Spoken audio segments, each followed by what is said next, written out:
Good morning, everyone. Happy Sabbath and Happy New Year to each of you. I want to welcome you to our Sabbath morning devotional. I would just like to share with you a few thoughts from my personal experience. Like many of you, I grew up in the church. I don't have an exciting testimony of how my life was dramatically changed. That's just not me. I grew up in the church. My earliest memories were of the church. My dad was a surgical resident at the College of Medical Evangelists on the campus of White Memorial when I was born. In the old days, the medical students would go to Loma Linda for their first 2 years.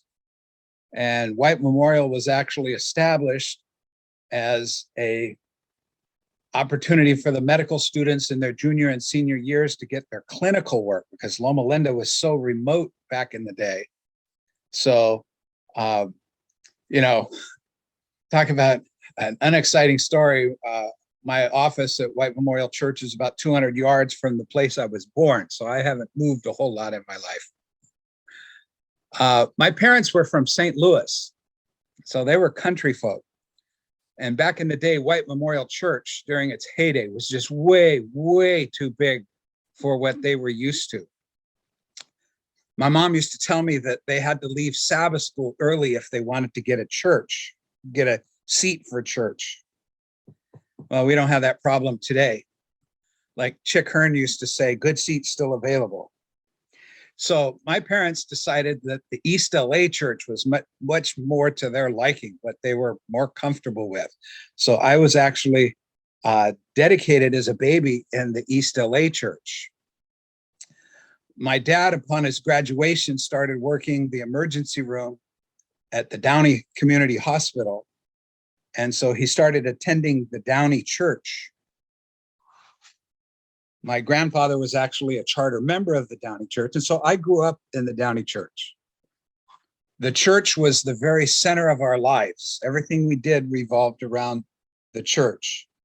We took advantage as kids of every single activity that the church offered, whether it was Vacation Bible School, Pathfinders. Back in the day, we called them MV meetings, water ski trips, you name it, we did it. The church was our life.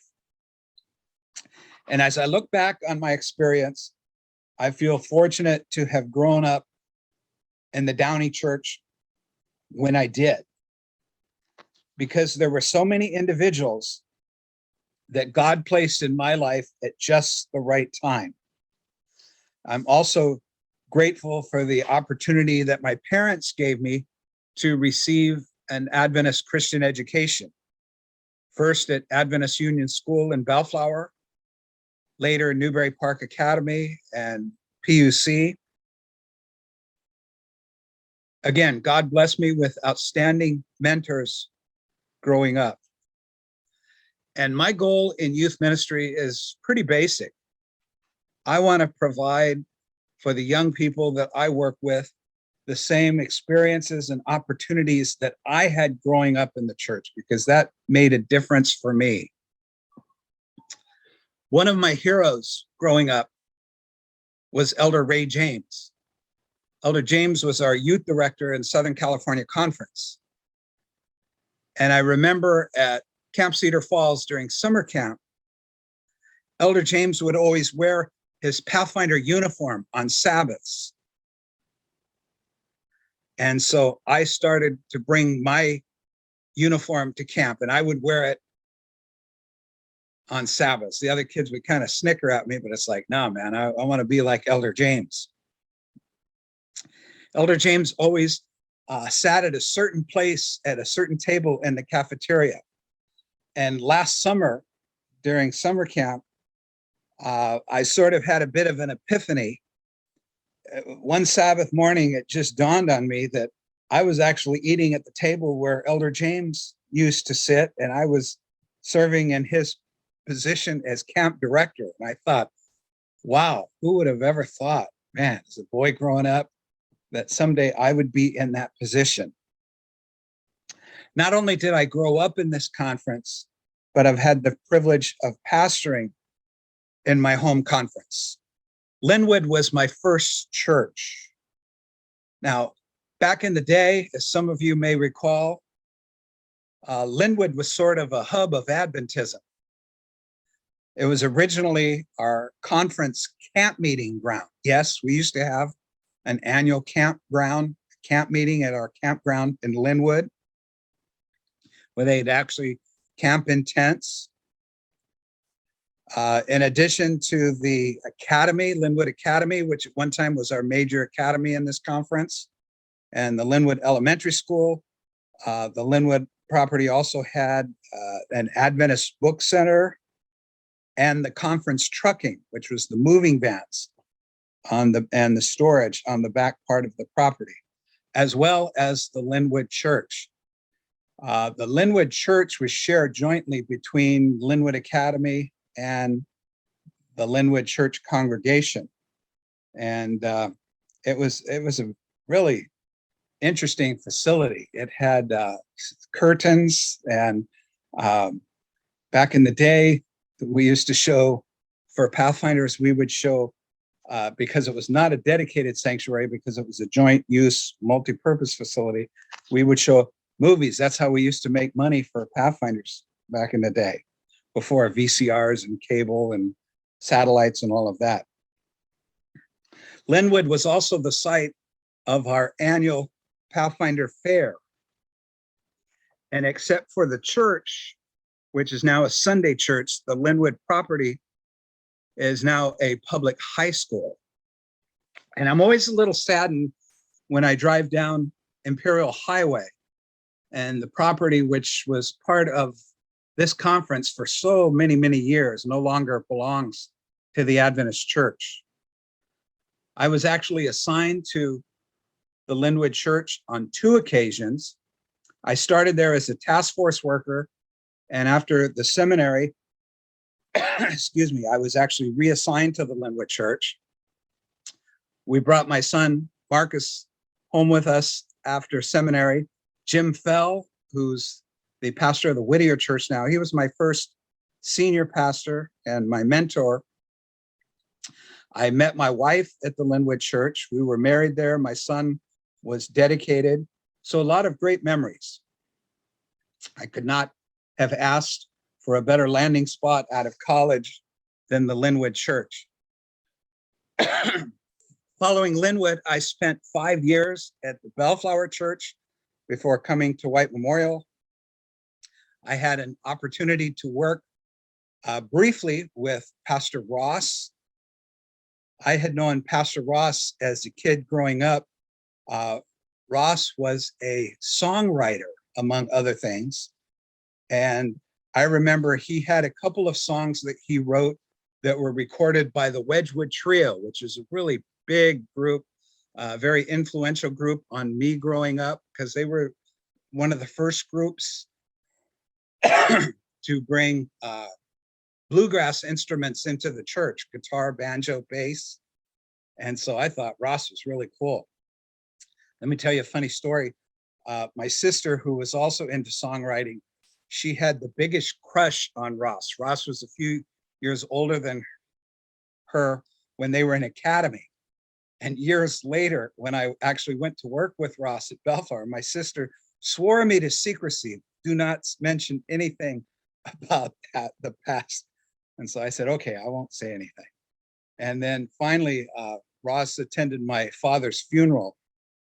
And my sister went up to him and she introduced herself and she said, you know, when I was in academy, I used to have the biggest crush on you. And Ross thought that was really, really funny. So the church is very important in my upbringing and my development and who I am today. Psalm 122 verse 1 tells us, I was glad when they said to me, let us go to the house of the Lord. You know, until COVID came about, I really didn't realize how important that my church family at White Memorial was to me until we could no longer meet together as we were used to. Yes, I'm a pastor. It's my job. I show up for work. I get that, but I didn't realize how important the church family was to me until we no longer could meet together. The church is very important to God as well. I would like to share with you just a brief quote from the book Acts of the Apostles. It says, "The church is God's appointed agency for the salvation of men. It was organized for service, and its mission is to carry the gospel to the world. From the beginning, it has been God's plan that through his church shall be reflected to the world the fullness of his sufficiency. The members of the church, those whom he has called out of darkness into his marvelous light, are to show forth his glory. The church is the repository of the riches of the grace of Christ, and through the church will all eventually be made manifest, even to the principalities and powers in heavenly places. The final and full display of the love of God." You know, the church is facing some trying times. The last nearly 2 years, we've had to deal with COVID. And right now, we're not sure where that other shoe is going to drop, how this new variant is going to affect us going forward. On Monday, I was supposed to go to La Sierra University to do some recruiting for summer camp staff. And we got word that they are meeting virtually after the break, that they didn't come back. So where this goes as far as our plans for 2022, we have to wait and see. We also are facing challenges in the church where there's a larger group of people who do not identify with any church. It's a group that are referred to as the nones or the nuns. They constitute 29% of American adults.